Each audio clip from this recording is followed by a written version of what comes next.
राजा की 3 सिख हैं। बहुत समय पहले की बात है। सुदूर दक्षिण में किसी प्रतापी राजा का राज था। राजा के 3 पुत्र थे। एक दिन राजा के मन में आया कि पुत्रों को कुछ ऐसी शिक्षा दी जाए कि समय आने पर वो राजकाज संभाल सके। इसी विचार के साथ राजा ने सभी पुत्रों को दरबार में बुलाया और बोला, पुत्रों, हमारे राज्य में नाशपाती का कोई वृक्ष नहीं है। मैं चाहता हूँ तुम सब 4-4 महीने के अंतराल पर इस वृक्ष की तलाश में जाओ और पता लगाओ कि वो कैसा होता है। राजा की आज्ञा पाकर तीनों पुत्र बारी बारी से गए और वापस लौट आए। सभी पुत्रों को लौट आने पर राजा ने पुनः सभी को दरबार में बुलाया और उस पेड़ के बारे में बताने को कहा।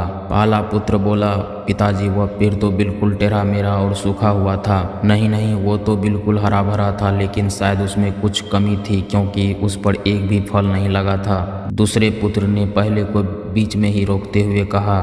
फिर तीसरा पुत्र बोला, भैया, लगता है आप भी कोई गलत पेड़ देख आए, क्योंकि मैंने सचमुच नाशपाती का पेड़ देखा। वो बहुत ही शानदार था और फलों से लदा पड़ा था। और तीनों पुत्र अपनी अपनी बात को लेकर आपस में विवाद करने लगे। तभी राजा ने अपने सिंहासन से उठे और बोले, पुत्रों, तुम्हें आपस में बहस करने की कोई आवश्यकता नहीं है। दरअसल तुम तीनों ही वृक्ष का सही वर्णन कर रहे हो। मैंने जानबूझकर तुम्हें अलग अलग मौसम में वृक्ष खोजने भेजा था और तुमने जो देखा वो उस मौसम के अनुसार था।